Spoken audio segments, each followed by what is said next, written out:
ئەم مەسەلەی حاکمیەتی ئیسلامە کەس لە کۆنونەدا جورئەتی نکوڵی لێکردن و لادان و ڕادانی نەبووە. تا ساڵی 1940 هیچ بڕگەیەک بەو شێوەیە وەکو قانون نەگۆڕاوە. پاشان لە ساڵی 1925 سەدەی ڕابردووە لە میسر بە پشتی ئیستیعماری ئینگلیزی جورئەتی ئەو ئینکارکردنەی بۆ پێیابوو، ئەویش یەکێکی ئەزهەری بەناوی عەلی عەبدوڕەزاق کە خۆی ئەزهەری بوو کتێبێکی نووسی بەناوی ئەلئیسلام و ئوسوول الحوکم. ئەمەش بەڕاستی نامۆ بوو، شتێکی شاز بوو، بۆیە هەر لە ئەزهەرەوە زۆر بەرپەرچی لێدرایەوە.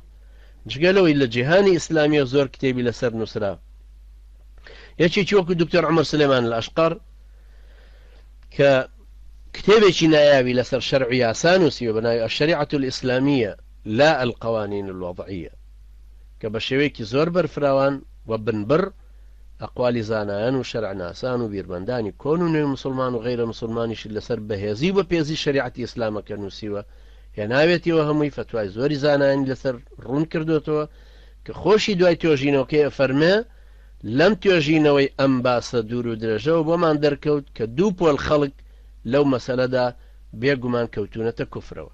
یەکەم ئەو کەسانەی کە یاسایان پێچەوانەی دینی خوادا ڕشتووە و بەندەکانی خوای گەورە بۆ ناچارەکەن کە وەری بگرن و ڕایپەڕێنن، ئەمانە ئیجماعی ئومەت لەسەر بە کافردانانیانە، چونکە ئەمانە مەبەستی ئەو شەریکانن کە خوای گەورە ئاماژەیان پێکا لە سوورەتی شورایە فەرمێ ئەم لەهم شوڕەکاء شەرعوا لەهم من الدین ما لم یأذن به الله.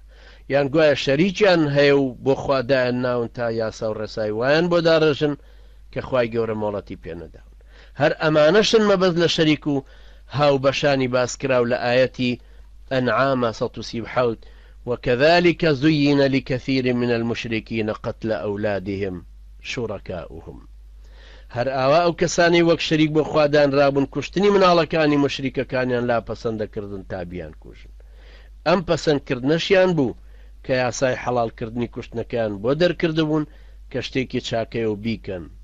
ئەمەش دین گۆڕینە، وەکو عومەر سلێمان لە ئەشقەرە فەرمێت. دووەم، ئەو کەسانەی کە گوێڕایەڵی ئەو کەسانیان کرد کە شەریعەتەکەی خوا ئەگۆڕێن لە کاتێکا کە ئەیانزانی ئەمە گۆڕینی شەریعەتەکەی خوایە، کەوا بوو هەم لەلایەکەوە ئەو کەسانەی کە یاسا و ڕێساکەیان داڕشتووە ئەکەوتنە بەر ئەو حکمی ئیجماعی کوفرەی کە لە ئومەتی مسلمان نەوە بەنەوەیان وەریان گرتو و شەرعناسان و مفەسیرەکان و ئەهلی ئیسلام لەسەری متفق بوون کە هەر کەسێک هەر شریعەتی خوا بخاتە لاوە هەر بڕگە یاسایەکی تری بۆ دانێ لە شوێنی ئەو پێی کافرە بێ. دووهەمیش ئەو کەسانەش دیسان بە کافردان ڕاون کە داوەری خۆیان بردۆتە لای غەیری شریعەتەکەی خوای پەروەردگار. لەمەوە برانی بەڕەزم ئەومان بۆ ڕوونە بێتەوە کە شریعەت 2 ڕوکنی سەرەکی هەیە.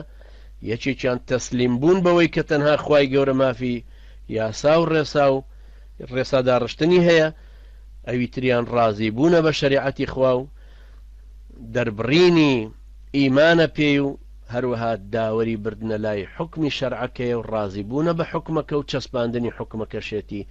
هەر کەسێکیش ئەم دوانە بە غەیری شریعەتی خوای پەروەردگار بکە حتمەن چ یاسایەک داڕژێ مخالیف بە شریعەتی ئیسلام پێی کافرە بێ، یان کەسێک بە اختیاری خۆی بڕوا داوەری بباتە لای یاسا پێچەوانە بە شریعەتی خوای پەروەردگار حکم بکە حتمەن پێی کافرە بێ و فڕی بەسەر ئیسلامەتیەکەوە نامێنێ، مەگەر مەجبور بوو بێ لە شوێنەکە وەکو دارالکوفرێکە و بۆ وەرگرتنەوەی مافی خۆی بڕاشکات لە یاسا لە لای یاسا بکە لە خەسمەکەی بۆی بتوانێت هەندێک لەو مافەوەەر بگرێتەوە کە ئەوەشیان دیسان باسێکی ترە.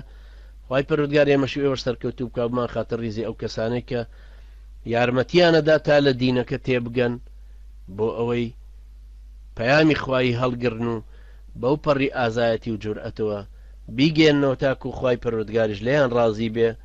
أقول قولي هذا واستغفر الله لي ولكم وجزاكم الله خيرا والسلام عليكم ورحمة الله وبركاته.